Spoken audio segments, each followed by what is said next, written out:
Welcome everyone to episode 168 of the JSB GamesCast. I'm your host Rob, aka Zen. Joining me today we have Ryan. There is a Ryan here. Yes, there's a Ryan. A singular Ryan. One Ryan. One Ryan. How is this Ryan doing? This Ryan is doing okay. I am off for the next couple days, so I get to relax and kind of like get caught up on some things. Just been playing some video games. There's a certain demo I like to talk about, and a game I am revisiting because of said demo that I played I'm going to be talking about today. So that reminds me, I should have gotten to that demo, but we'll get there. We'll get there. That was supposed to be on my things to do, but I forgot. That's all right. I got you. Thank you. You've been taking care of a very important task, and I'm excited to hear where you're at right now. That task has ruined my entire weekend. Oh no! But we'll get there.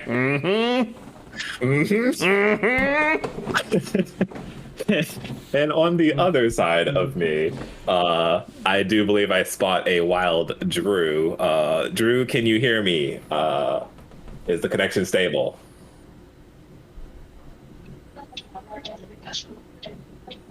I hear sound effects. I hear something in the background. There's something there. I don't know if it's a Drew. Oh, you did say a wild Drew. He is in the wild. That is true. Drew, can you hear me? All right, you guys can't make that out, can you?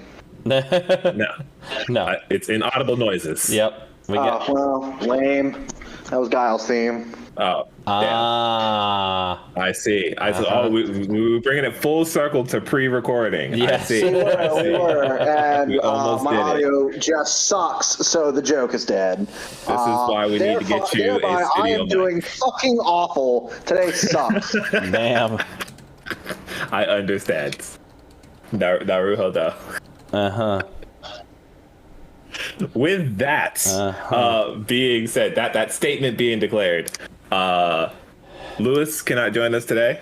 He is still out and about. If you see Lewis, please contact us. He's not actually missing, but he is taking care of some things. So it's just gonna be us.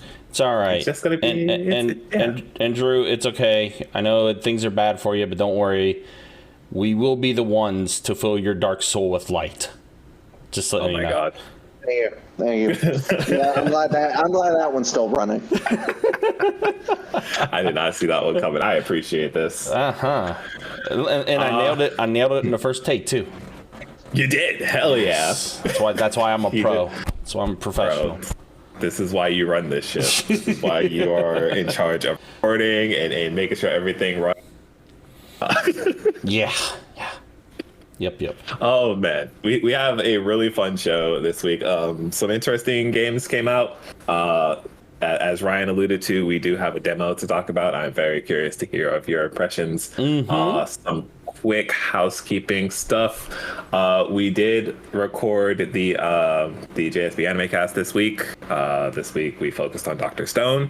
So if anybody out there has watched that anime or is curious about that anime, definitely that episode a look-see. It will be up on our YouTube channel as of this recording. As of you hearing this, it'll be up. Speaking of Dr. Stone, they just announced the third season, April 6th. Yes, new season starts in a couple of weeks here, so it's right on time actually. Yeah. Perfect time. Perfect timing. It was great to re-up on that show and get us prepared for what's to come. So definitely check that out if you guys can. Just let me know when you guys are talking about Tomo-chan as a girl. Man, so I would love to do that. The problem with recommending Tomo-chan as a girl is that fellow co-host Jenny, aka Tiger Lily, is a known rom-com hater. Oh, I see. Yes. Honestly, that checks out. Yeah, no. So, me and Asher, I don't think she listens to this, so she's not going to know the plan. We are trying to devise a plan to get her to watch a rom-com, but we don't know how we're going to do it. I don't know when it's going to happen, but she will suffer at some point. Hey, look, Yu Yu Hakusho could be a rom-com. I mean, we could definitely spin Yu Yu Hakusho to be a rom-com. Yes. You know what I mean? We could just completely destroy her worldview, since she loves Yu Yu Hakusho, and just turn it into a rom-com, and then she will just crumble. Yes. Glad we're on the same brainwave. Exactly. But no, we definitely. I feel like we'll have some specials or something. We can talk about shows like Tomo-chan. I think at some point we'll get to a point where we have guests and I'll get you about some. Yeah, like it. So whenever that happens. Yeah, like it. We'll get there. But let's focus on the games. This is the JSB GamesCast. We're not here to talk about stinking anime, unless it's anime video games. Ryan. Yes. One could say Resident Evil is anime. Yes. It is definitely goofy and off the wall and totally not. Right. Exactly. It is also a rom-com. It is absolutely a rom-com. Resident Evil 4 is probably one of the greatest rom-coms ever. And I believe you have been playing a little bit of that stuff. Yeah. What you been doing, man? Yeah. Or harem anime? What's that? Is Resident Evil 4 a harem anime? I think there's an argument to be made. They could be. I mean, yeah, Wesker, yeah. Yeah. I can see it. Yeah. I could definitely see it. Resident Evil 4 is a harem anime. That might also be the show title. That's funny. But yeah, so I did play the Resident Evil 4 remake Chainsaw Demo is what it was titled. And I mean, if you played Resident Evil 4 and you remember what the beginning of that game is like, you know what you're getting into. It's the very first part where you approach the villager's house, the village, and anything stuff like that. The nostalgia hit immediately as soon as you're approaching the house and everything stuff like that, and you're going through the house and you're trying to see what's going on. You get a bearing of like your situation when you arrive and everything. There are a few differences now, which honestly the demo shows off quite a few differences. So like the houses, there's a little bit of a deeper, like another like basement in the house that you go down to and stuff like that. The interaction with the villager that you first meet and everything, there's some differences with that one. Leon speaks Spanish, which I was not ready for.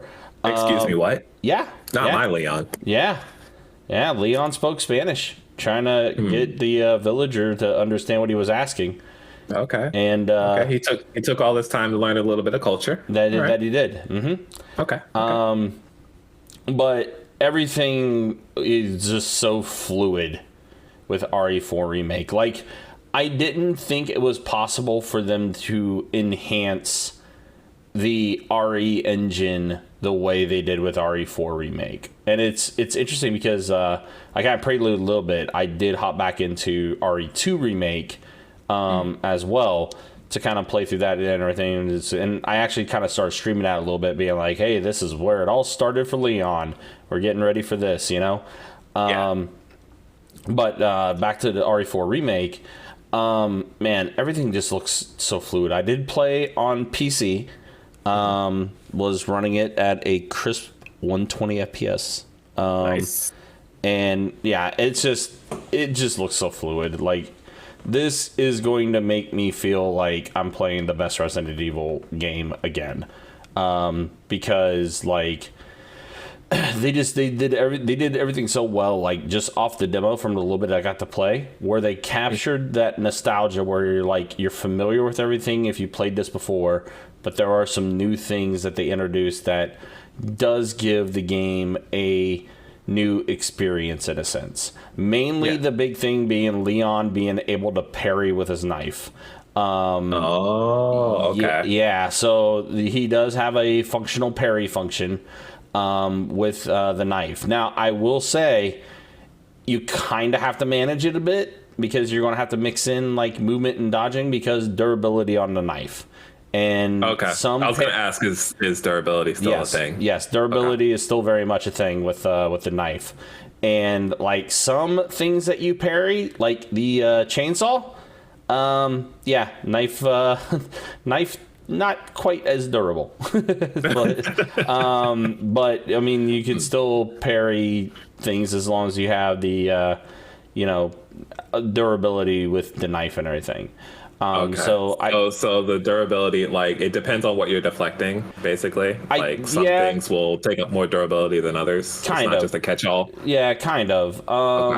Now, like, at least from what I saw. Now, like, as I'm playing through it and stuff like that, like, it did take me a minute to get used to the timing with it, but once I got it, I was like, okay, yeah, the parry mechanic's pretty sick, not gonna lie. Nice. And also, like, there's other ways where you can, like, stun enemies and be able to, like, do the Leon kick and stuff like that and catch, like, a bunch of zombies right in front of you with a kick. So, like, he can do one kick, and if there's, like, 5 zombies right in front of him, he knocks back all 5 zombies, which is great. Crowd control. Yes. For a game that tries to, like, smother you. Yes, and believe me, and especially in that first part, yes, it is, once again, very smothering. So playing through it, it's all seamless. They added, like, extra shortcuts, too. So, like, originally, like in RE2 Remake, for example, right, you had shortcuts and you could only assign one each, right, based off of one direction. In RE4 Remake, you can set multiple things to a specific to the same input. So you can set, like, if you want to hit left on your D-pad once, it will select your gun. If you hit it again, it will select another item for you. So you can assign multiple items to shortcut inputs. I think it's 2 max from what I saw in the demo, and be able to do that. And of course, they got the suitcase too again, so you can be able to manage your suitcase and everything with all your items and stuff. Gunpowder is very much a thing too, where you can make your ammunition again with the gunpowder. So they added that into RE4 Remake. Just a lot of nice little things that are with today's, like, the RE remakes are in RE4 Remake as well, which is I think it's going to make a lot of neat little quality of life changes that may have not been present in the first Resident Evil 4. That's going to be in this one. That's going to make the gameplay a lot more convenient for you. So the other thing too, it is a very short demo, right? It's probably like 15-20 minutes at the most, because it's literally just the house, and then as soon as you go to the village, and then that's it. And let me tell you something. You go to the village, so some of those same sequences exist in this one, and they also added new sequences. Oh boy. Yeah, so, like, remember when you would go into the house and it would trigger the cutscene that would be that you first get introduced to the chainsaw villager, and you're like, uh-oh, this ain't good or whatever. Well, now there's also a time sequence on this. If you last for like 3 or 4 minutes and you kill off a certain number of enemies, the chainsaw dude still appears. He'll come through a different way. It'll be a different cutscene, and you're like, oh, well, he's coming for you one way or another now. Interesting. Yeah. So outside of that, like, and of course it has the infamous "Where's everyone going?" Bingo. He's still got his one-liners. Hunnigan is a fully fleshed out character now too. Instead of just being like the Metal Gear Solid, like, image thing. They have her as a fully fleshed out character now, so get to see more of, like, Hunnigan in a sense. That's cool. Yeah. Yeah, I am really looking forward to less than 2 weeks from now when we get the actual full game, because yeah, the little bit I got to play there is just like, yes, I am ready for RE4 Remake. Like, the demo is a nice little it's a nice little appetizer to get you ready for the real main course of the game. So I'm pretty excited for that and everything, which now has led me to go back to revisit RE2 Remake. And I'm playing through the playthrough, and I actually did start streaming this last night too. But I'm doing the New Game Plus run with Leon. So like the second run. My God, I did not realize how vicious things get right out of the gate on the second run, because Mr. X appears a lot sooner, and he is chasing you around the entire time at the beginning. Now that's stress-inducing. Yes, like literally like 10 minutes in, Mr. X is already chasing you down. But with that though, some routes kind of change it up a little bit, where you can kind of get your better weapons right out of the gate. So like, you know, you get your you get like the USB dongle, and you can get access to the Magnum like really early in game, as well as the ammo and stuff like that. I've been stockpiling shotgun ammo like crazy though, because like it does introduce a new handgun, but that handgun takes different handgun ammo compared to the regular one. So you kind of got to balance out the weapon inventory because of that, because of the different handgun ammo that you're going to be acquiring and stuff. But I got through like the first part and the first boss fight. Did just meet Ada, and about ready to go back into the police station and do what I need to do as far as like some cleanup stuff and everything before progressing through the game. But like I said, it's just crazy that RE2 Remake was made in 2018, 2019, and here we are like 4 years later, and RE4 Remake, like RE2 Remake looked fantastic when it came out and everything, and it still does. It still looks incredible. But seeing RE4 Remake and then comparing to RE2 Remake, my gosh, they have really enhanced and polished the RE engine. Because they use it for every game now. Every one of their games that's not Street Fighter. Street Fighter 6 uses RE. Street Fighter 6 is RE engine. RE engine, that's just become their primary engine now. So with every release since then, it gets better and better and better. Yeah, and it's kind of wild, to say the least, like how much it's definitely improved over time. And like I said, it was already good to begin with, but now it's just like, wow, it's crazy. So I hope there are a lot of people that are as excited for RE4 Remake as I am, especially after playing the Chainsaw demo.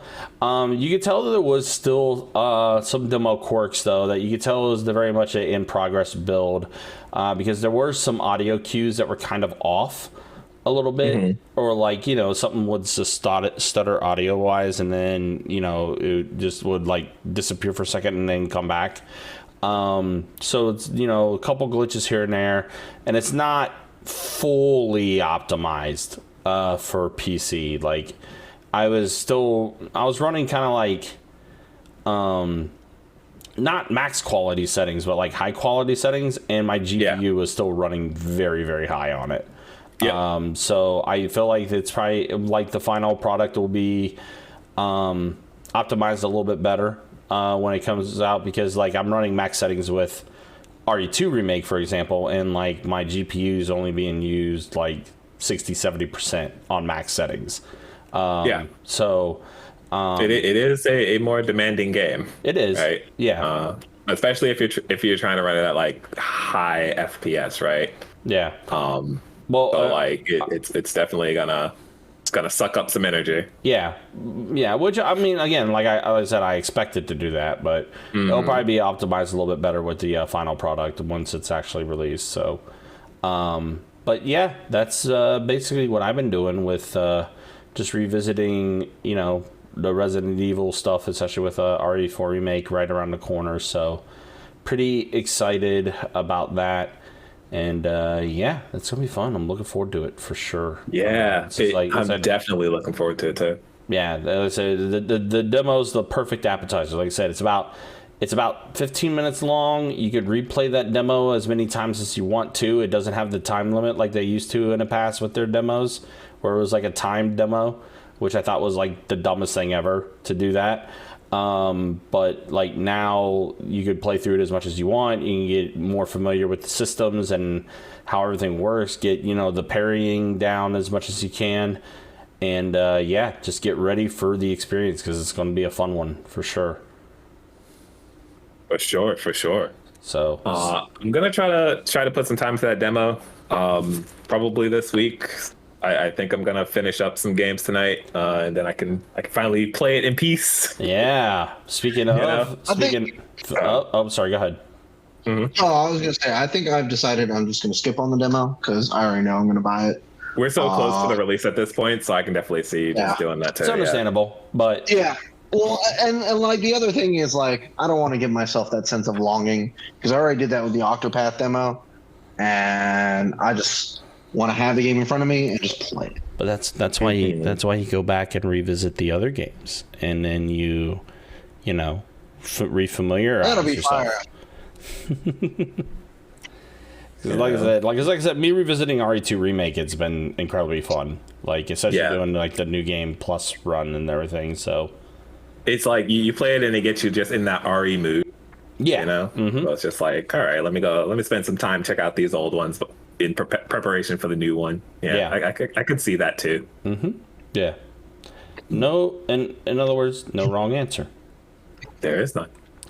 But speaking of finishing games, do we want to talk about it now? Do we want to talk about it now? Well, I mean, we can. Do you have anything else? No, I have nothing else, and I This is going to get spoiler incidents I need to drop. I'm going to talk around. Like, we don't have to go too deep yet. I feel like I'll do a spoiler like thing when I actually roll credits. But I can talk around things for right now. You don't have to drop out. All right.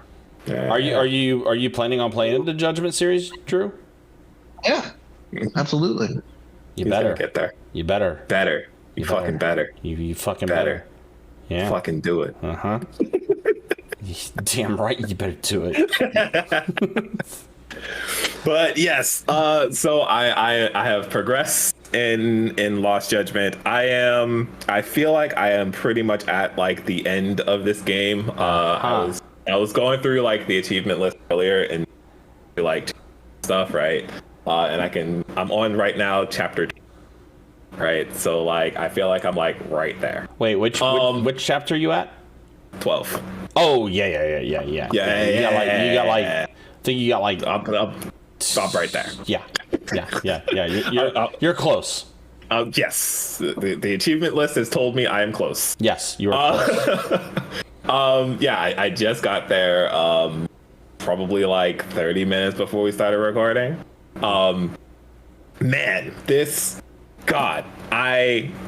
you was not kidding, Ryan, last week where it's like you hit a certain point in the story, and I thought it was already like escalating, right? But the twists and turns that this game tosses at you is just like I was not ready for any of it. Nope.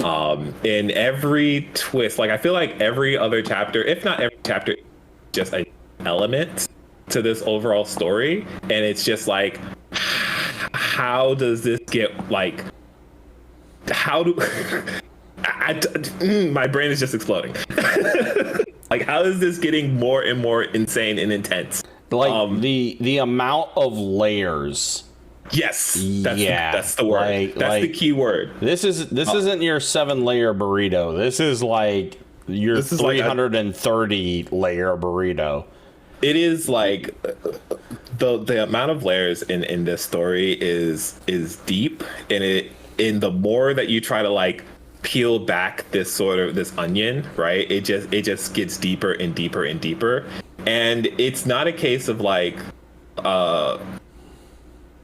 it's a case of like even the villains for this game like you can empathize with like almost every bad guy that is introduced in this game, right? Like you can see like people's motivations for the things that they have done, and you're like,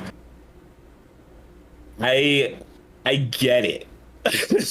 You know, and Yagami has this obviously, like Yagami is like, he has his motivations for like why he is continuing to peel back this mystery and why he wants to like expose everything that is going on. And he is very much like in his stance, right? But like me as the player, I'm just like, man, I don't even know if I could go as far as Yagami.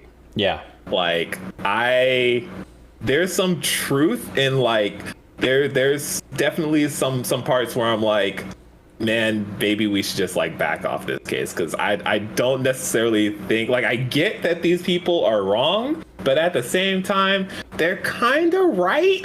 Yeah.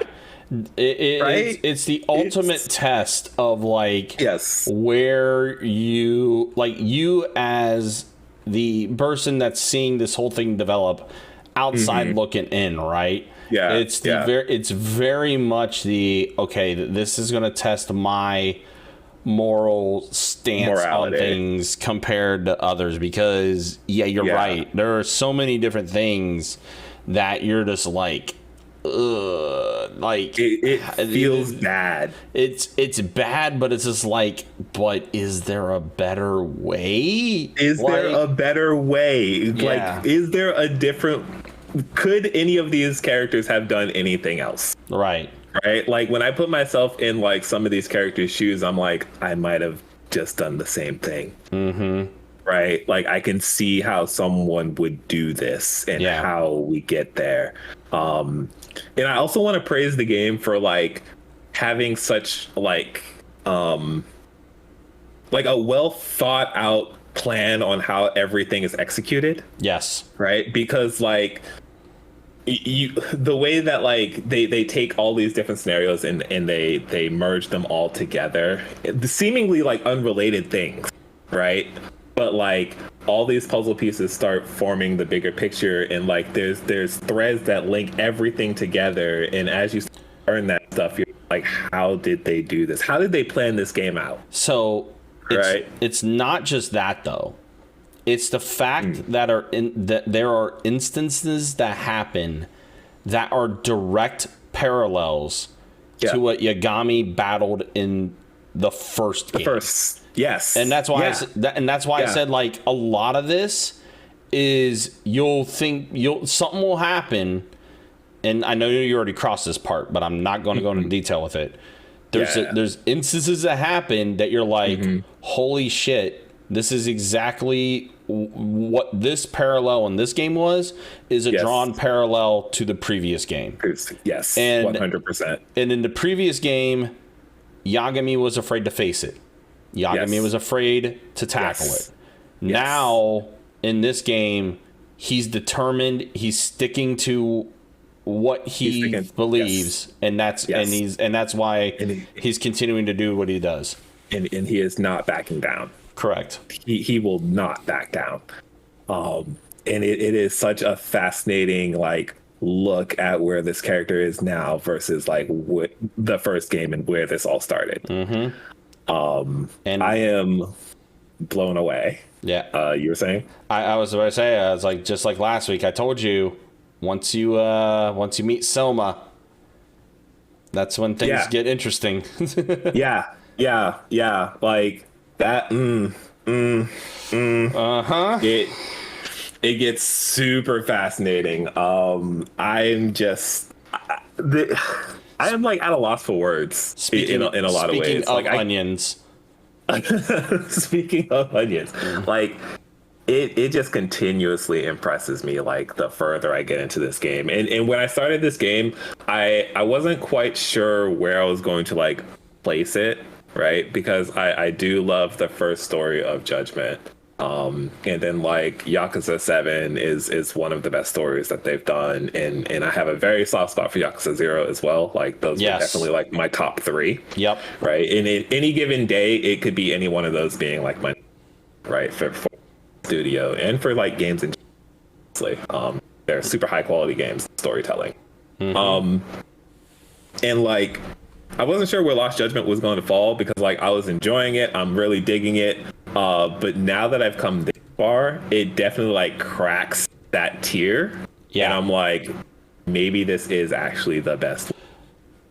And I know our friend Chase has said this as well, that and he played, obviously, I mean, I have yet to get to Yakuza 7 because mainly I need to go back and like finish Yakuza 4 for starters. Oh right, you didn't do 7. Okay, yeah, I haven't done 7 yet, but I need to finish the rest of the Yakuzas before I get to 7 at some point. But like, even that's why even Chase said what he said is like Yakuza 7 was on his like number 1, but after playing Lost Judgment, that has become now his number 1 with what they've done. Yeah, because I think like the overall narrative, like the overall plot, I guess, for Lost Judgment, I wasn't ready to like put it up there. I was like, this is interesting, but it wasn't quite there. But like as you start learning about the layers of this story, it's just like, okay, this is what's selling it for me. Like how many people are involved in the case and how deep it goes. But his motivations is different. But like there's so many people that are like playing each other, right? Like the internal politics of this entire fucking game is insane. Like it is a case of just like everybody is using everybody and just like what the fuck is happening. There's a moment, again, I won't go into like deep details, Ryan, you'll know what I'm talking about when I just say the taxi ride.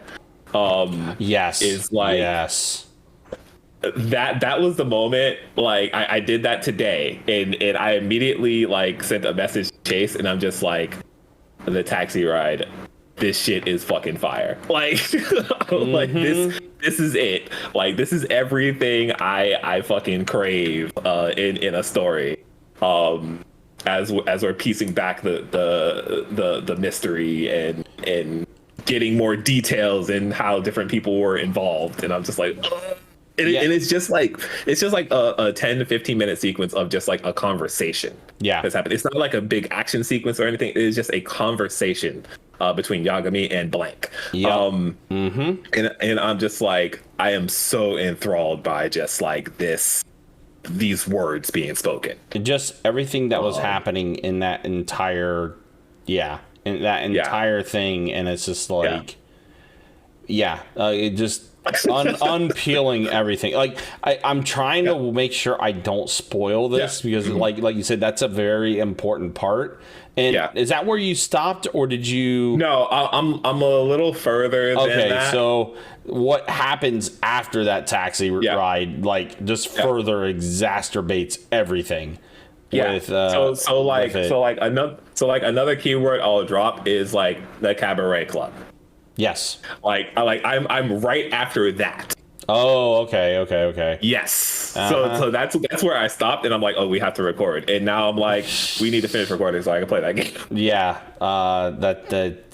That whole thing opened up even more layers, and that's why it's like, the hell, like, bro, how are you gonna drop another fucking twist at the end of this fucking game? Like, bro, I am on the edge of my fucking seat. There's so many with it, and that is one thing RGG Studio has always done with their stories, and it's always something that I've like appreciated with how they've tackled these stories. Like, it's very much like the suspense and like just drama aspect of how they deliver these storylines and the way they twist things around, but they twist things around to where A, it makes sense, and B, it doesn't leave any open-ended questions. They find a way to connect all the dots where you're just like, oh, everything makes sense.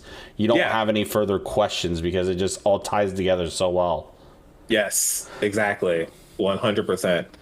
I also appreciate in terms of just like RGG Studios in all of their games, it's just like there's a lot of subtle like world building and storytelling that happens in the background too. Mm-hmm. So like I had to double check release dates, but Lost Judgment did come out after Yakuza 7. I always get those two. Yeah. So like for most of this game, you're playing in Ijincho, Yokohama, which is like the primary setting of Yakuza 7. So it's like you're going through a lot of the same areas in that game. And there are cameo appearances from a couple of characters where I'm just like, oh, it's such and such. Just kind of like hanging out in the background or something like that. And I'm just like, oh, this is actually really fucking cool. And you kind of get a peek into like what is life like in this area now. And I appreciate that stuff. And you get that through like a lot of their games, right? Because you're always playing in like Kamurocho. If it's another location, then like a future game will like go back and that location, and then it's kind of like this feeling of like, oh, I'm home, back. Mm-hmm. You know, Drew, you can kind of relate to this like feeling. You go back to Excel and you're just like, I feel like I'm home, right? Lost Judgment gives me that same feeling as if I was playing Yakuza 7 and back in your. Oh, I remember. They tell me to go to Chinatown, I'm like, right? Or they mention like a bar, and I'm like, oh, I know, I was hanging out at that bar. I remember these events that happened here. And I think that stuff is really fucking cool. And it's not anything that like you need the prior like Yakuza games to like to understand like what's going on. It's just a nice like flavor on top. Yeah. Right. Yeah. It works like in both. I think the genius of it all is that it works in both directions. So like even if you started like the Judgment series, right? You can go into Yakuza and have the same exact feeling. Yeah. Right? It's not like you have to play one before the other. I think it's great that it works both ways. Now let me ask you this. Because I know you're close to finishing this one. Yeah. Are you hopping right into the Kaido files afterwards? I would like to. I have not bought it, so I feel like I would have to wait a little bit because money is tight. Yeah, I gotcha. Right. But I would like to get into it as quickly as I will just tell you, the Kaido files are a must-play DLC. Must play. Okay. It is very much a must-play DLC. Okay. Because it does go through. You learn a lot about Kaido's backstory in his DLC, and it also has those same twists and turns. Yeah. I would argue that the twists and turns in the Kaito files are just as strong, if not a little bit stronger, than the main story, and that's saying something. That says a lot. Yeah. That says a lot. Because you wouldn't expect certain things. I'll just leave it at that. Right. Okay. All right. I will definitely, I'll prioritize that then. Prioritize it. Make it happen. You know, it's a $30 expansion. I'm like, oof, that's going to hit me a little bit. But I will get to it. It's worth every dollar. It's worth every dollar. For sure. I'll get to it as quickly as I can. Nice. So yeah, I'm pretty sure I can roll credits on that game before I go to. If not, I'll finish it. And then next recording, hop in tails and throw up the spoiler tags. And get into some nitty gritty. Maybe we can also loop in Chase and do something too. We'll see. I also want to say, Saori continues to be the best character. Yes, girl. yes, she is. She is like best girl all of RGG Studios. Like, yes, #1 with a bullet. Yes, there is no debate. No, none at all. There's no other. Everybody else is fighting for. Saudi is the queen. Yes, we stand Saudi in this house. Yeah, no one is even close to her. So yeah, that's Lost Judgment.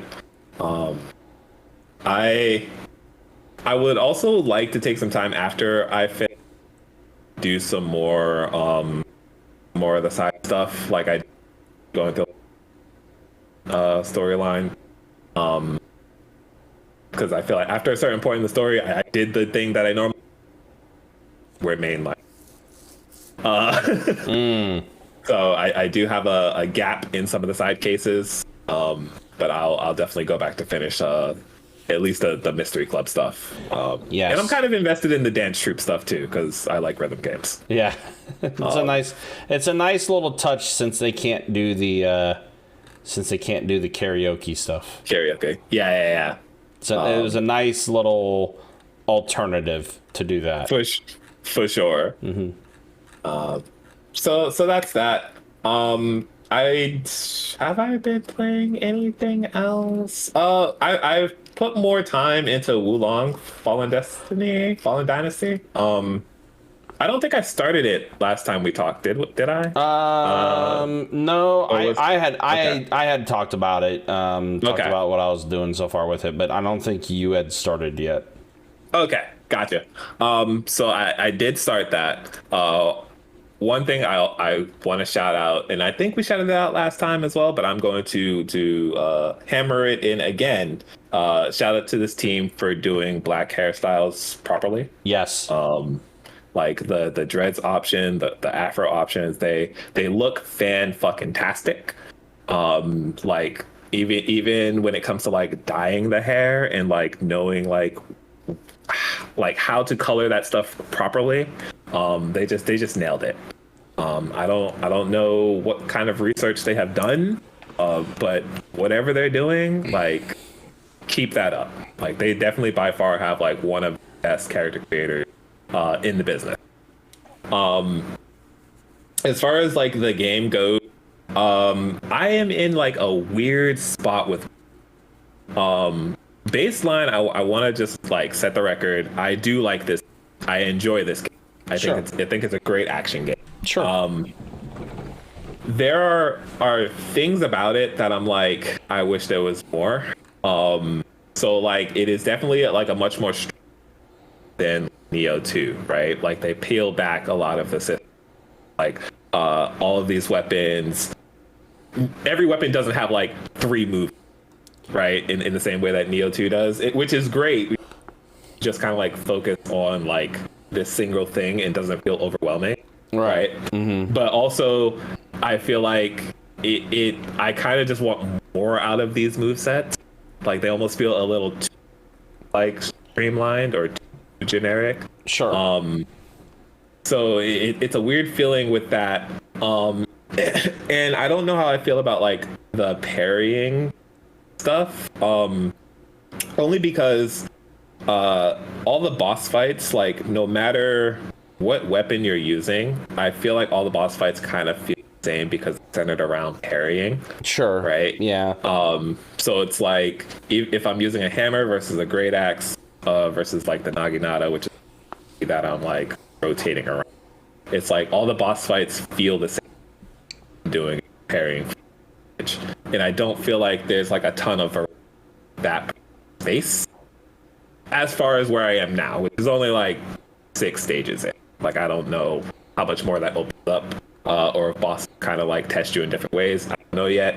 But what I find interesting about this game is that like leading up to the boss feels more like Neo, right? Because it's like you do have your option of parrying, but also like you're sneaking up on enemies or you're like just having showdown. It's not so much centered around parrying. You're actually using like your moves and your specials and your magic and all that stuff. But when you get into the boss arena, then the game takes the form of like Team Ninja's version of Sekiro, right? So it's like this weird shift between the two, and they're not. I don't know. It just feels awkward to me. In the parry window is like super generous, which is a good thing. But I don't know. Complicated feelings. Yeah, I guess at the end of the day. But it does feel good to play, right? And I do think it's a really well designed game. I don't know if I'm gonna finish it, because it's not challenging me in the ways to like make me sort of think about like my build or think about like how to approach the fights, right? Because again, it's really just about recognizing when to parry, and then boom, you just figured out the entire boss fight, right? So I don't know. I think the story is pretty whatever, right? I've kind of like checked out as far as like what's happening in the story. There's some fun characters, right? Because it is based off of like the whole Three Kingdoms, and very exaggerated in the way a Dynasty Warriors is, you know, Koei Tecmo. But like, I don't know, man. There's magic happening, and demons, and I don't know. Yeah. Right, but it is very pretty while you're doing all of this stuff. I will say that it's not as captivating as Lost Judgment. It's not nearly as captivating as Lost Judgment, right? Or even some of its contemporaries, like any of the Souls games or Neo 2 or anything. Correct, like the narrative is not doing anything for me. So, what this game has, as far as what I'm looking for in this game to carry me through, would be purely based off of the gameplay, and that is like, it's serviceable, it's getting the job done, but it's not like compelling me to keep coming back to it. Sure. So like, I'm gonna keep pushing through because I would like to see like what some of the later boss fights, or maybe even what the end game stuff looks like.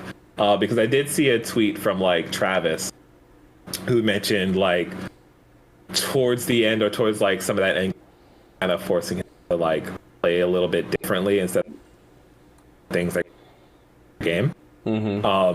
So I'm like, there's some hope in that realm that makes me think, okay, maybe this game is going to force me to explore mechanics differently, or think about the magic that I'm using, or try different builds.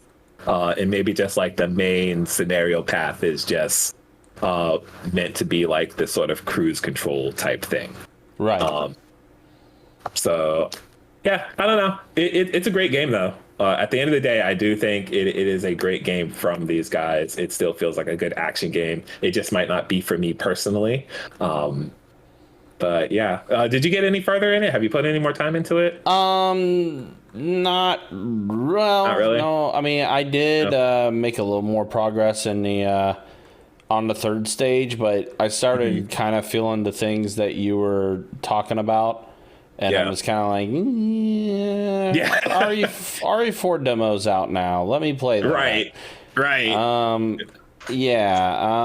That's kind of where I went with it. I might go back and revisit it, but it's just like, there's other things I kind of want to play right now. Yeah, I will say, because of its format, it is level based, right? It is stage based. And considering like how it's not as like overwhelming or quote unquote deep as like Neo 2 is, I do think it's a game to like go back to and pick up and play like in stage or two, and then go do something else for like a week or so, and I think it's easy to pick it back up, or until it's not asking too much of you, or until it is no longer free on Game Pass, and then you're like, well, it'll come to Humble Bundle eventually. I'm gonna get this. I'm gonna get this for free one way or another. Right. Yep. But yeah, those are pretty much the two games I've been dumping all of my. After I finish Lost Judgment, I mentioned it before, but I do intend to go in on Xenoblade Chronicles 3. That is the next thing that I'm lining up as far as lengthy video games go. That'll be like my main focus. And then I'll play some other smaller titles in between that. Nice. Yeah. Nice. Drewstopher, What's up? what have you been up to? What have you been playing? Not a damn thing, really. I feel That's not true. I'm still working my way through Engage. I feel like I hit a wall with the game one grind, and or like go do some paralogs. I can proceed forward because I've been able to get through the map, but once I have to deal with the bosses, like I just can't do damage to them, and I'm like, well, this seems a tad unfair, but whatever. Yeah. Like the map that I'm currently to destroy 6 bosses, I can beat 3 of them pretty soundly, but then the last 3 I just can't do at all. Mm-hmm. And like it's not like a defense res full defense and res, and I'm just like, well, how the hell am I supposed to do this without just grinding and buffing myself to the point where I can take them out? And that doesn't feel very good. Like, it doesn't feel very strategic at all. Grinding sucks. I don't like grinding. Same. But I mean, it is what it is. Mm-hmm. Other than that, I've decided to pick up Strive again. Why would you do that to yourself? Because I am spiteful. Spiteful Drew, at it again. I mean, not just that. Like, I do really want to like Strive. I am a fan of, but my attempts at the game just haven't exactly bore fruit. So we're gonna try another new character this time. We're gonna mess around with some biking and see how that goes. Mm-hmm. I've already started messing with mode, and it looks like her bread and butter is really, really. I told you. Like far slash into 2 heavy slash into claw into follow up seems really, really easy. It's very easy. And then get to like instant air dash to Tommy, like follow up. That's a safe jump, and I guess from there you just do and watch them cry. That's it. That's biking, 100%. Just instant air to Tommy, and then the Yozansen. Did they guess right? The high low, rinse repeat. Well, to quote Lord, so you know this is going to be good. Mm-hmm.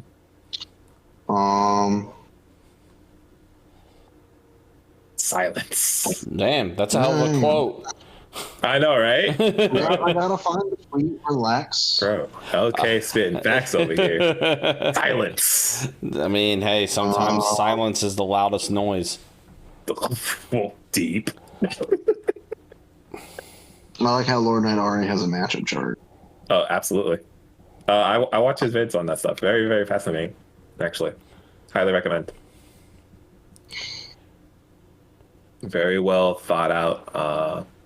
What I appreciate about Lord Knight is that he thinks about the game as a whole a lot of times. So like if you ever listen to either his view on like and matchups or just like the state of Strive overall, it is very, very insightful. And even if you may not like agree 100% on everything, it is still like very valuable information and insight out of a very thoughtful player. Did that buy you enough time to find this quote? No, but to paraphrase, also just searching biking on is really you know what you expect to find. Just searching biking on Twitter. But to paraphrase Lord Knight, you really have to know matchups and defense to play biking well in Strive. And to that I reply, and what character doesn't? Yeah, that is pretty much true. I if we were to like get into the weeds of like that quote, I can understand where he's coming from in a sense. Where there are some characters that are just like very good at forcing their game plan, right? Someone argued Viking is one of those characters. You could make the argument. You can make the argument. I think it gets a little if you're playing against fight Viking, right? But it's definitely not a case of like pre-patch like Nago could just like brute force their way in, right? And things like that. Yeah, there are definitely some characters that are a little more able to push their game plan harder than even Viking can. But you'll come to see that stuff the more you play, right? Like it's hard to fully understand like what a character goes through without like being in the shoes of that character. You know what I mean? I mean, sure. And it's not to like downplay or be like, oh, Viking's bad or anything. It's like, no, it's a very good character. It's a strong character, but that doesn't mean the character isn't without their faults, or it doesn't mean that the character doesn't struggle in certain areas, right? And that's stuff that you see as you play, you know. So I'm excited to see you go down this Viking road. I'm curious to see like where you'll take it and where your thoughts will go. I mean, I've messed with Far Slash. I've messed with Slash. I like what I see, so that's what. Yeah. Those are good buttons. They're pretty all right. They're good buttons. Yeah, they're pretty all right. I wish I had an interest to get back into Strive. I just don't right now. That's fair too. Well, I'm also trying to prove that's neither. You're what now? I said I'm trying to prove a point, but that's neither. Ah, gotcha. Spiteful Drew. It's Spiteful Drew. Okay. Oh yeah, no, this one is true. I'm playing Matsuri and Adachi. Is this I'm playing Bike Drive. Is this the same spitefulness that got Cam? Shout out to Cam. Shout out to Moondog. Into Exard, is it this same spitefulness? It sounds like the same level of spitefulness. That was the first thing I thought of when Drew was like, "I'm picking up Strive again out of spite," and I was like, "Oh, okay, so we're just gonna do Cam, huh?" Yeah, I understand. Wait, Cam picked up Exard out of spite. Yes. Yeah. You don't know that story? You don't know the legend? No. Oh my God. Wow. Rob, you want to do the honors? Absolutely. I won't name names. But there was a case where Cam was playing Street Fighter, right? And there was a player in his area where he watched them, and the player was like, "Oh, but you wouldn't beat me in Guilty Gear." And Cam is just like, "I don't know what the fuck a Guilty Gear is, but I will wash your ass like 10-0 or some shit." So then he ended up picking up Guilty Gear Xrd specifically to wash this player, and he did, and ended up falling in love with Xrd, and that's how we got Moondoggy. That is the story. It's a very like condensed version of that story. It is definitely. I get the point. But you get it, right? It is a fantastic JSB lore. No. I totally see the parallels. Slight difference. I just want to watch somebody look them dead in the eyes and say this game fucking sucks, and then just never play Strive again. So a repeat of Joey Reed's. Got it. Oh man. I'm just saying, I have a point. I ain't afraid to drop a name. I am. I ain't trying to talk about nobody. Man. But other than that, no, I think the only thing is I've been sitting. Rob, we had a conversation on this recently. I have been sitting with Cold Steel, just thinking about that game and that arc, and like my feelings of that series as a whole now.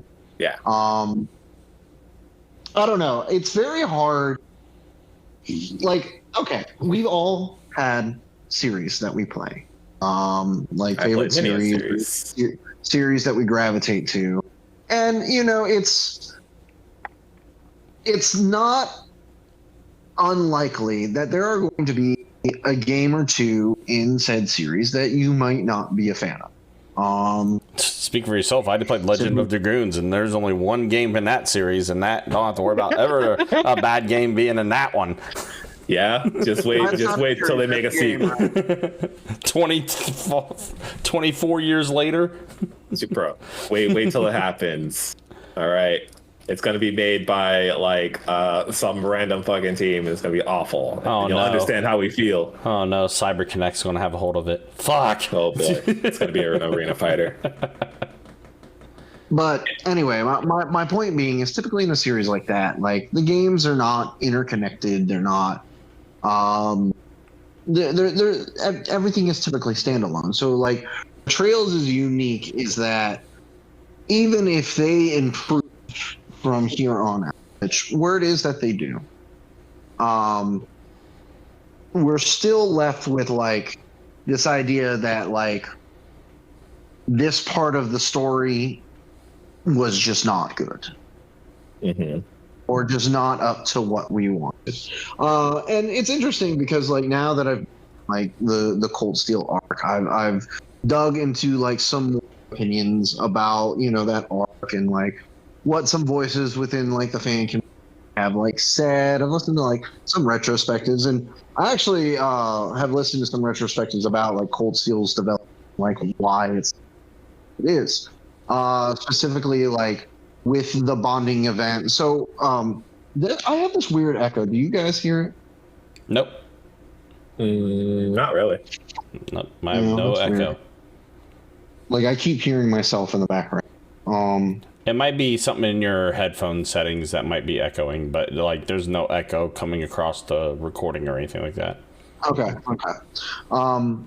But anyway, what's interesting about Cold Steel is part of it has to do with how the English localization of Trails like sort of went on. For those of you who don't know, like we started getting Trails local 3 years after the first game. Like we got Trails in the Sky SC or FC in 2009 when that game came out in like 2006, I think. 2005, 2006. And so we've had like this sort of delay in terms of localization because I mean, Sky's localization was riddled with drama and issues, and that is a wild story. I suggest you go and read it. Like when you have a chance, it is a wild story about like what localization truly is and like why you should really put some respect on localizers' names. Especially a game like Trails, like that is a huge undertaking. But because of that delay,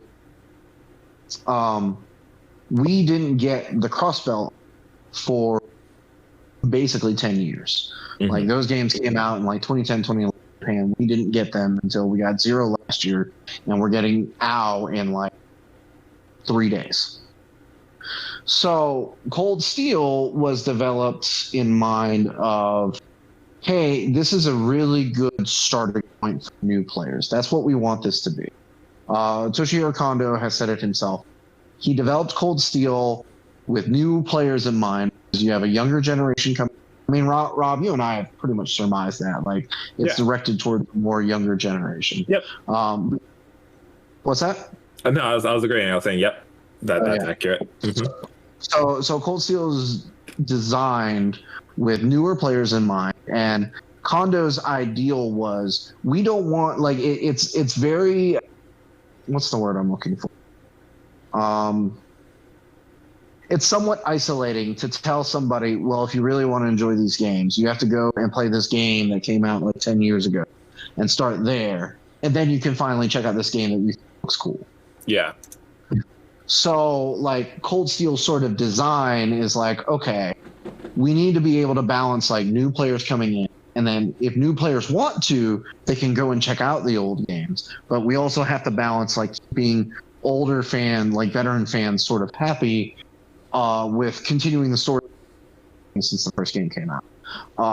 Which, I'll be honest, is a very unique obstacle to sort of tackle. Because I've said it before and I say it again, there has been nothing and there never will be something quite like the Trail series in terms of like magnitude and scope.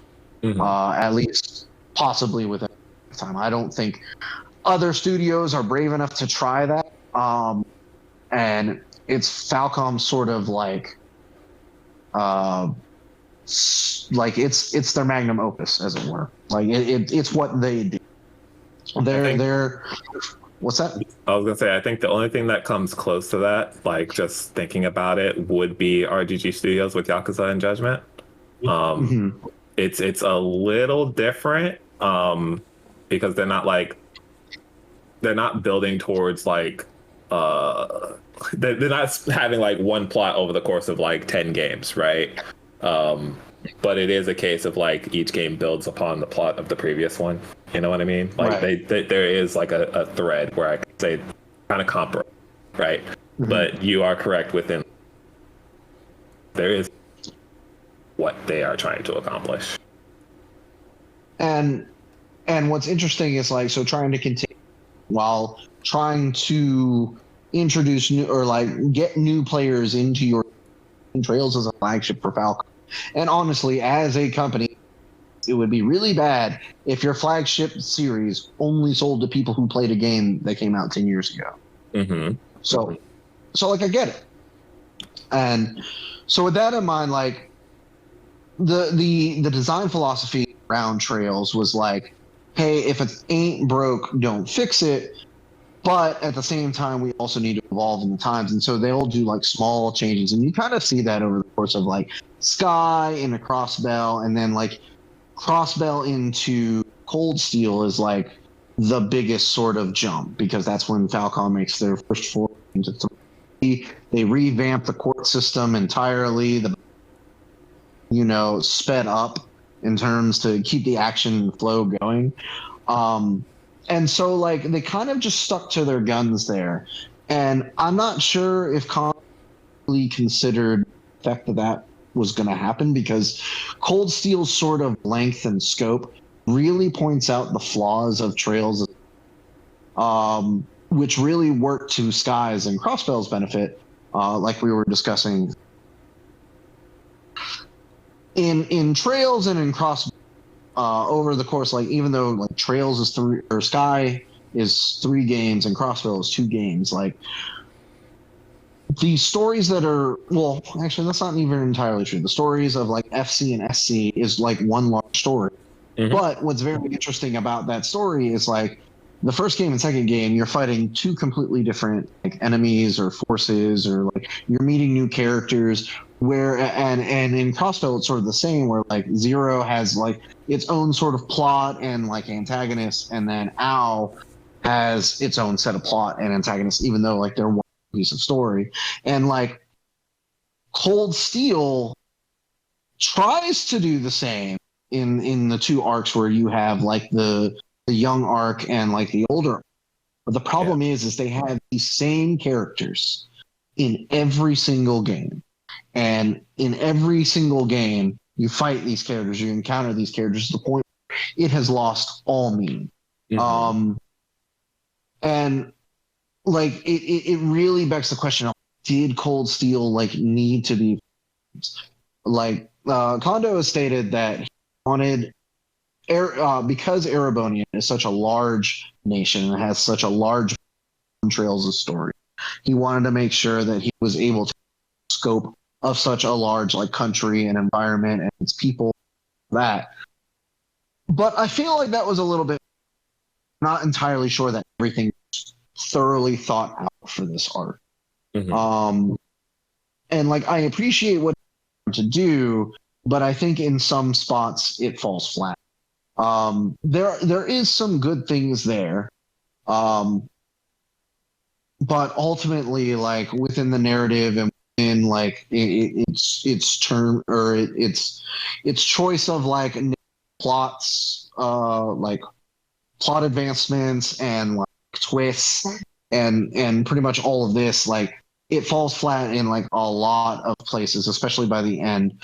And you could make the argument that things are supposed, like maybe you weren't supposed to play these games all back to back to back to back, but that should be an excuse for like a narrative choice. Yeah. Or like a poor plot device.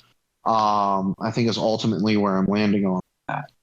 I think another issue that we took with Cold Steel with the bombing system, that's another thing that Kondo touched on, which I understand what he was felt like that vision and what came into execution weren't the same thing. So the bonding system exists because Trails is designed in of normal people swept up into something themselves, which is not Reen.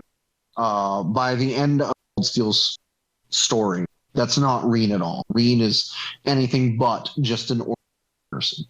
In fact, I think ultimately that's the flaw with Reen's character as a whole is he's not just a normal guy. He is actually the fucking anime bullshit, right? He is the anime protagonist.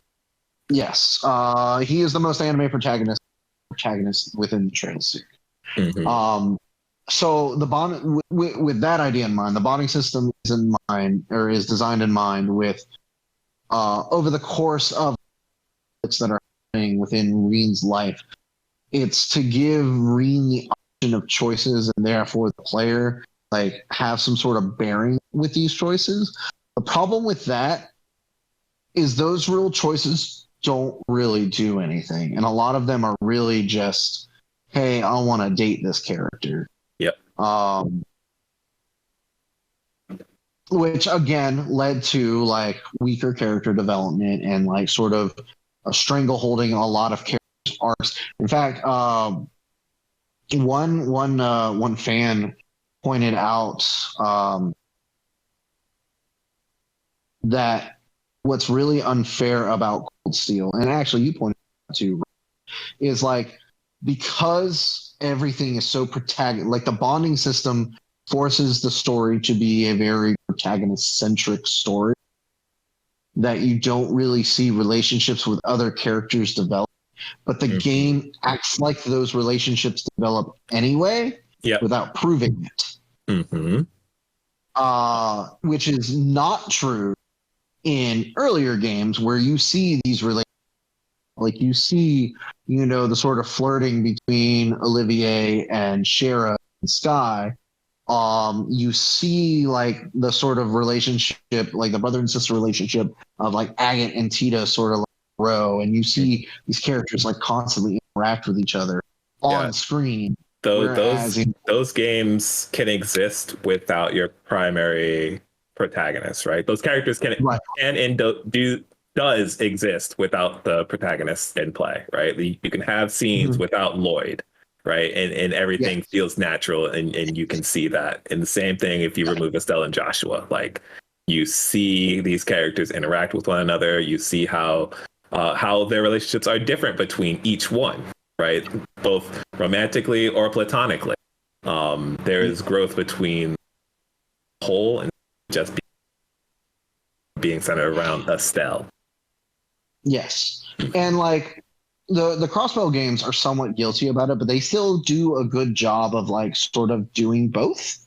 Yes. Like Crossbow games do introduce like the bonding systems, but one, they're very few and far between. In fact, to where the first game I didn't even realize they were bonding.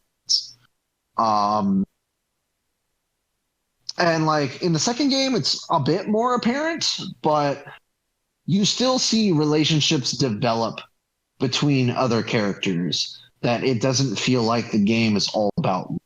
Specifically, like you see like Tio and Randy build like this really good relationship. So the fact like it's even referenced in Cold Steel, like once you see those characters in Cold Steel 3.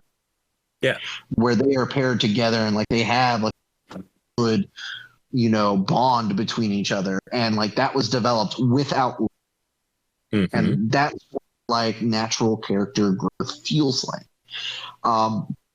And that doesn't exist in Cold Steel. Cold Steel's cast of supporting characters is never on screen without.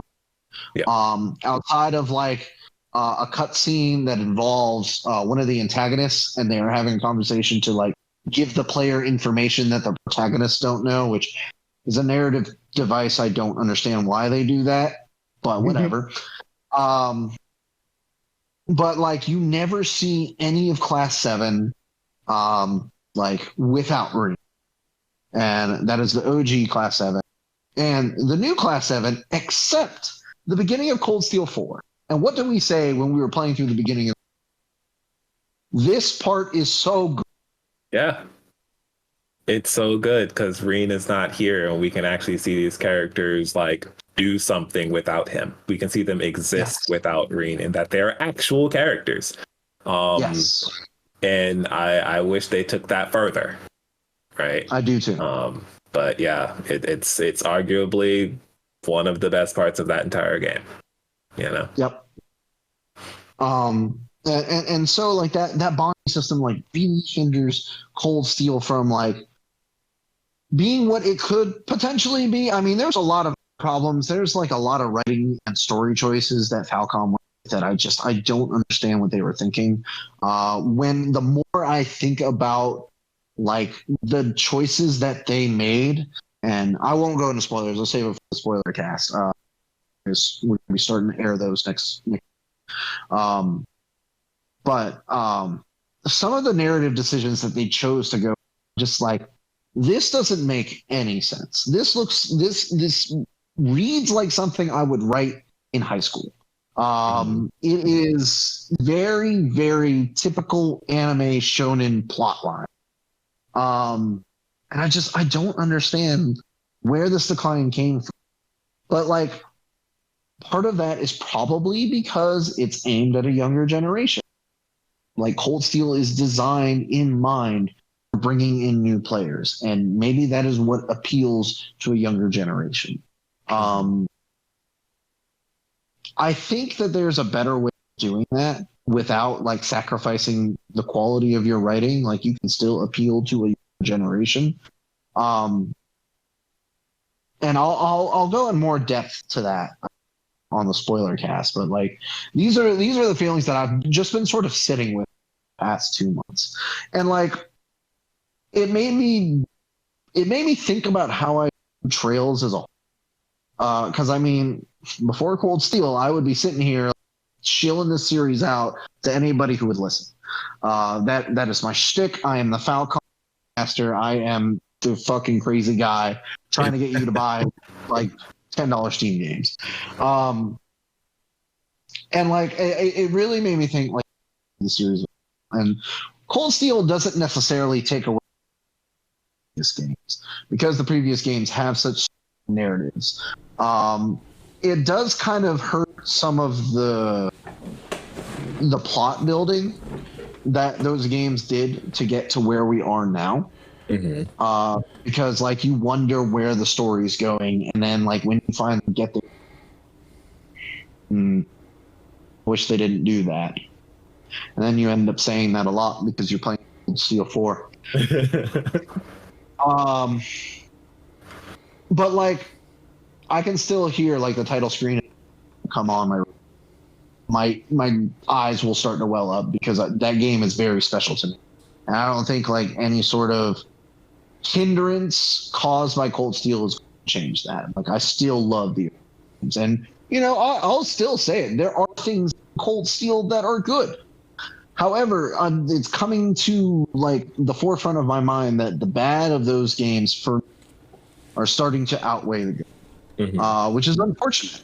And like I don't know, I felt like I just really needed. Because people have been following the podcast, I've been yelling at them about Trails for a long time, and like I need to be honest with you. Feel it's that I sort of just give my thoughts on these games and like where I lie. And like I'm still gonna check out the next game. Like Hajimari is just around, comes out in July, and I've heard good things like. We sort of have uptick in terms of like quality, and Hajimari sort of like shaves down the fluff that you see a lot of Cold Steel, and apparently Kuro no Kiseki trades in the for points, which does still kind of sound protagonist centric, but I mean I won't know until I get to those games. But I have heard Kuro's really fucking good. That's all I've heard. So all I can do is wait.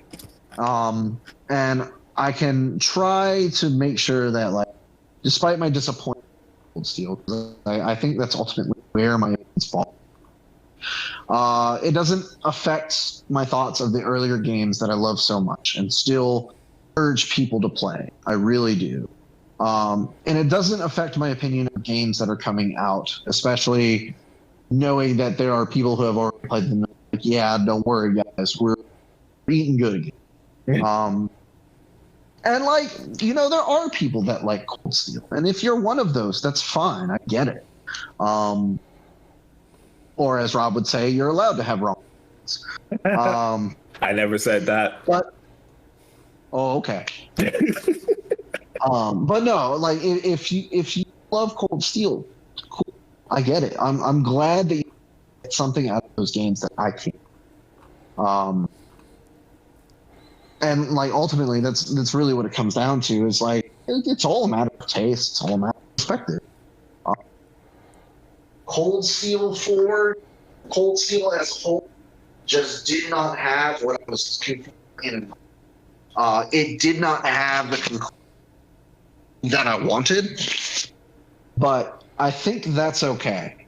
Is ultimately where I lie. Yeah. I am disappointed by that art, but that's fine because there's more games to come, and every series has its. Trails is unique in the fact that like, well, it's like an anime because like animes that have like really really good arcs and then like somewhat shitty arcs, right? Some are good, some are bad. They can't all be winners. Yeah, and especially like when you're telling a story of such scope, I guess it's inevitable that that's going to happen at some point. Just like go in a direction where like it kind of makes you realize, all right, we might have like bit off more than we can chew. Let's sort of like dial it back and sort of like refocus our efforts. Yeah. Because who's to say, like, you know, they can't just say it was all a fever dream. Who knows? Oh my God. Please. Just completely erase Cold Steel from the from the history. And there's still one thing about Cold Steel. Oh, it burns me because I would have forgiven everything if they just fucking went through. Yeah. It would have been worth it. It would have been a good pair. They're like, you know what? We decided to like walk back on all of this for this. And you know what? I would have sat there. I would have been like, that's fair. But they didn't. Cowards. They didn't. And so now I have finally rib in the land of I need more costs and more death and more. Xenoblade 2 has a horrible ending. That's where I'm at now. You have completed the rib till process. You have now become me. I've claimed another. You know what's left though, right? You know what's left after all this? Drew, you still need to play the Yeast mobile game. Adol's still pissed at you about that and still wanting to revoke your Falcom rights. Oh, this is true. You gotta wash away the trails. Gotta get in the mobile game with me. We got a little rating. I got the text right from Adol. That's what he said, man. Duly noted. Yeah, man. But so that's it for me. Games is just a lot of thinking and just a lot of thinking. These are thoughts that Drew be thinking. Deep Thoughts with Drew. I'd pay for that podcast. Deep Thoughts with Drew. Deep Drew. Deep. Alrighty.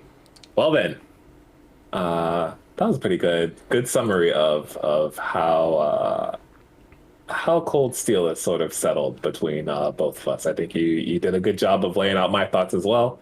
And that's okay at the end of the day, right? It's at the end of the day, it's a video game. Some people might like it, some people might not. It's still baseline a very solid JRPG for people to check out. And I hope people put more time. Oh yeah, there's definitely worse stories. There are definitely worse stories. Oh yeah. There's far worse out there. And you guys are trying to get me to play this. Oh my gosh. Listen, man. One day we'll get you. Sky's a hell of a game. That game. One day. You know what the next logical step is, Drew? What? And I'm gonna need you to start taking these steps. You need to start playing Yakuza. This is Yep. this is gonna fill. Yep. This is gonna fill everything that you. It is where I feel like you will get commitments. You will the every. So I hope you start those. And just so you know, The lore. tomorrow or today is the 8-year anniversary of Yakuza 0. Whoa. You know, it's a perfect time. Never been. Some might say there's never been a better time. And you could find Yakuza 0 for mad cheap, and it's also free on Game Pass. Oh, I'm also staring at it on my shelf. he also has it on the shelf. So no excuses. I think it's a perfect time to play that masterpiece of a game. Exactly. But dope. Let's wrap up and get out of here so I can finish Lost Judgment. Yes. But again, we somehow made a podcast work. I was not expecting to get this much content out, but we made it overtime, which I'm super surprised about. Made it work. We made it work. That's what we do here. Mm-hmm. To sign off, Ryan, Let's where can see. people find you? Twitter, RCB_draws. That's where my art account, basically, which I think I'm going to start up another art piece tomorrow since I got some time off. Kind of get back at that because it's been a minute since I've been able to draw something. There's also something potentially in the works too. Just waiting to hear back from our good friend Lee about some things. So stay tuned to that because that will be fun that I might be able to introduce. And then on Twitch, which is RCB_TV, where I have started streaming on Twitch again, and I did start up, like I said, an RE2 remake playthrough to get us all ready for what will be the glory of RE4 remake in a couple weeks from now. So that's where you can find me. All right. Glory and gory. Ooh. Drew, how about you? You can find me on Twitter, JSB Totally Drew. My new excursions, my new BB tag team. Probably more Fire Emblem shenanigans and the like. I think the next tournament I'm going to is probably going to be CEO. For Strive and Street Fighter 6, we'll see how it goes. Still need to make some plans, but don't think I'll be able to make Breaker this year, unfortunately. But flying be expensive, man. And I'd be a broke. It'd be expensive. Yeah, especially that time of year. Good deal. You can find me in Kamurocho solving mysteries in Lost Judgment. Otherwise, you can't find me anywhere else. Don't look for me. I am deep in video games, and I do not wish to be disturbed. You can follow us on the JSB Twitter account at JackSapBase. Keep up to date on everything that we are doing when this podcast go live, when the JSB Anime Cast goes live and is uploaded, and everything. All the information you need is at JackSavageBase. Or you could also follow the sister account at JSB Anime if you just want that content. With that, let's get out of here. It's been a good show. Thank you guys for being here. I appreciate y'all. Next week, we'll see what we do about a Lost Judgment spoiler zone. We might even do a separate podcast for that. Maybe I'll rope you and Chase in on a Saturday night, and we just go in. We'll talk shop. We'll figure it out. Yeah, I'm about that for sure. Yeah, because words need to be said. God. Yep. So with that, thank you guys for listening. Thank you guys for being here. We will talk to y'all next week. Bye. Play the Judgment series. Enjoy the Judgment series. Embrace the Judgment series. Do it. Do it now. To Tommy Geish.